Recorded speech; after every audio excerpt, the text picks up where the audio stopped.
It's finally over as Nick Robertson has finally signed with the Toronto Maple Leafs. And in what it turned into the story of the offseason for the Toronto Maple Leafs, it has finally come to a conclusion as Robertson has officially signed in what was a very interesting contract if you're a Toronto Maple Leafs fan. So to break down the exact signing, what the contract is, and what it means going forward for the Leafs, this has finally come to an end. But before we get into all that, if you're a part of the 70 or so percent or unsubscribed to the channel, make sure to hit that subscribe button. It's free, and it means the world to Darius and myself as we're on the road to 12,500 subscribers. But Darius, it's finally over. Nick Robertson is going to play with the Toronto Maple Leafs on opening night against the Canadiens. He signed a contract, and it's a very, very good one if you're a Leafs fan. So let's just dive right into it. You see the lines there, and the lines are going to be very exciting going forward now that we finally have Nick Robertson on the team. But he signed a one-year deal worth $875,000. The stalemate ends with a contract for the RFA. Darius, you're a huge Nick Robertson guy. You are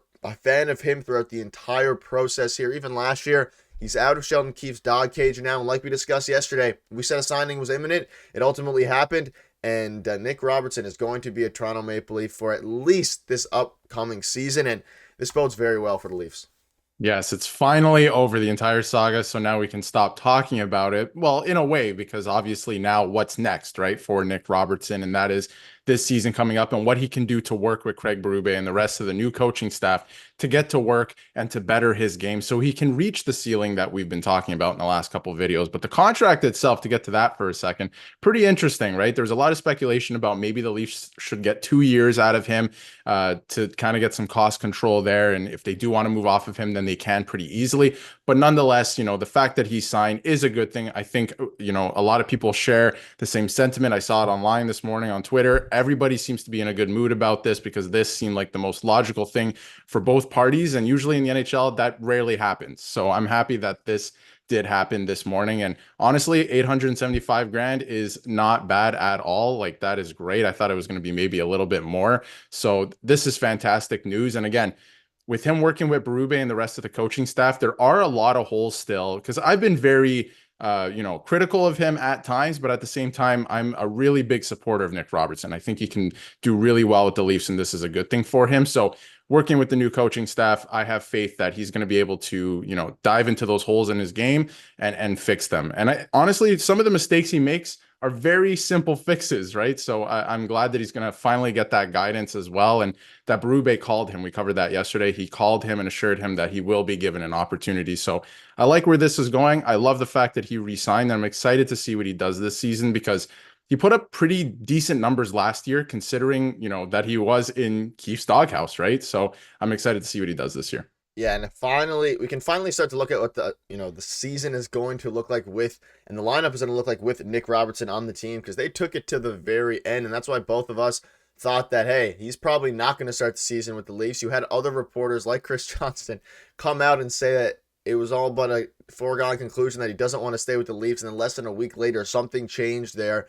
And shout out to Darren Dreger for being right on it. I mean, he said this yesterday, and it ultimately happened less than 24 hours after. Again, a one-year contract at $875,000. Large opportunity awaits in training camp for the winger, who turns 23 tomorrow. And one of the big things now going forward is not only what the Leafs lines look like, which we'll dive into here in a second, but what it means for who else they're going to get. They still need a third line center, but now that they have Nick Robertson locked up, it kind of takes away a bit of a hole that wasn't necessarily, or that was going to start to open up with Nick Robertson leaving. But because he's staying, now we can start to look at the lines. You have Matthew Nyes, obviously Austin Matthews, William Nylander, and these are obviously just lines that are projections. You have Domi here as your third center. I still think you need another third line center. But Darius, now that we're looking at this, things are starting to look a little bit better for the Toronto Maple Leafs. You look at his projected WAR. This is a JFresh chart here. Very, very good goal scorer. His time on the ice was a projected fourth liner. His cap hit is very respectable. I'm all in on this signing. And for a guy who's 22 and has put up 34 points in 87 games in his career with 17 goals, he gets a prove-it deal. And he might turn expensive quick if he reaches the ceiling that we know he can reach. But for now, we have a very good lineup. And ultimately, this signing will help them in their quest to win next season. Yeah, he might get expensive, like you said, but I think you deal with that when the time comes because they have him locked up this year, and it's obviously on a prove it deal. And I feel like he's going to get every opportunity to play in the top six to reach that potential. And like you brought up his stats and his JFresh chart, like this is a good player, especially on the offensive side of the puck. There's still some holes in his offensive game, but again, like I said, those ones are very easy to fix. I feel like with some guidance from the coaching staff that actually want to help him to succeed, because I feel like that hasn't been the case so far in his time in Toronto, and obviously some bad luck with injuries and stuff like that. So this is a good thing. Obviously, we started doing mock lineups without Nick Robertson there. Now he's there, like you brought up, and things are starting to make some sense. But at the same time, when you look at the lineup, there's a lot of question marks still, and the fact that a couple guys are coming in on PTO. So what happens with that? We don't have any clarity for sure on Hakanpää yet. It looks like he might sign, but they only have so much salary cap space still. So what's going to happen there? I feel like there could still be a move. We were talking about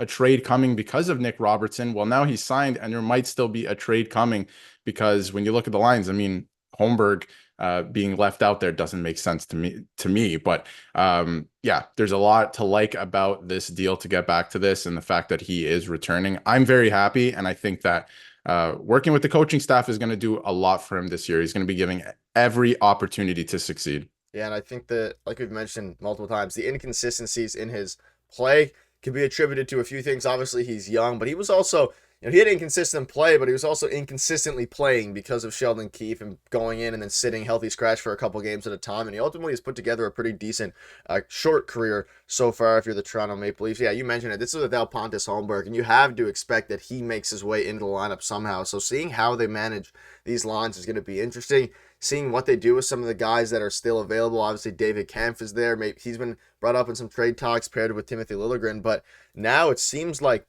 two of the players that were going to potentially get traded, in Mitch Marner and Nick Robertson, I don't think either of those guys are at this point going to get traded, but I still wouldn't be surprised if a move is coming for some of the other guys, depending on what else they do here. And this is from David Alter. He basically said why Robertson broke his stalemate with the Leafs, the opportunity ahead. He will be an RFA with Arbrights next year, and a look at the team's cap following the signing. So he will still be an RFA, but again, if he prices himself out of Toronto, you're looking at a bunch of different things, and that kind of leads into the Mitch Marner, I guess, Sega. He's also going to be, he's going to be a UFA next year after this season, so there's going to be a lot of moving pieces. But I like this tweet here. By light years, the smartest thing for this kid's career is to be there on the first day of camp and make himself really important. Had no leverage and little trade value. Stay healthy and go score 25. And the situation changes for him. It changes for the Toronto Maple Leafs. And, I mean, if he goes out and puts up 25 goals, the sky's the limit for how much he can make heading into the season in 2026. So, very exciting if you're a Leafs fan. Obviously, I know a lot of fans out there were saying, hey, he doesn't want to be a Leaf. Ultimately, who knows how much of that was true? Who knows how much of that came from him? Because the reports were pretty jumbled, and Chris Johnson said a lot of things literally like 3 days ago that ultimately either turned out not to be true, or that he just changed his mind and said, hey, Brad Shilliving probably went up to him and said, hey, we're not going to trade you. The value isn't there. It's probably a third-round pick. Let's stay in Toronto and make something happen here. And ultimately they will. And Darius, you got your guy staying with Toronto for the opening night about a month away.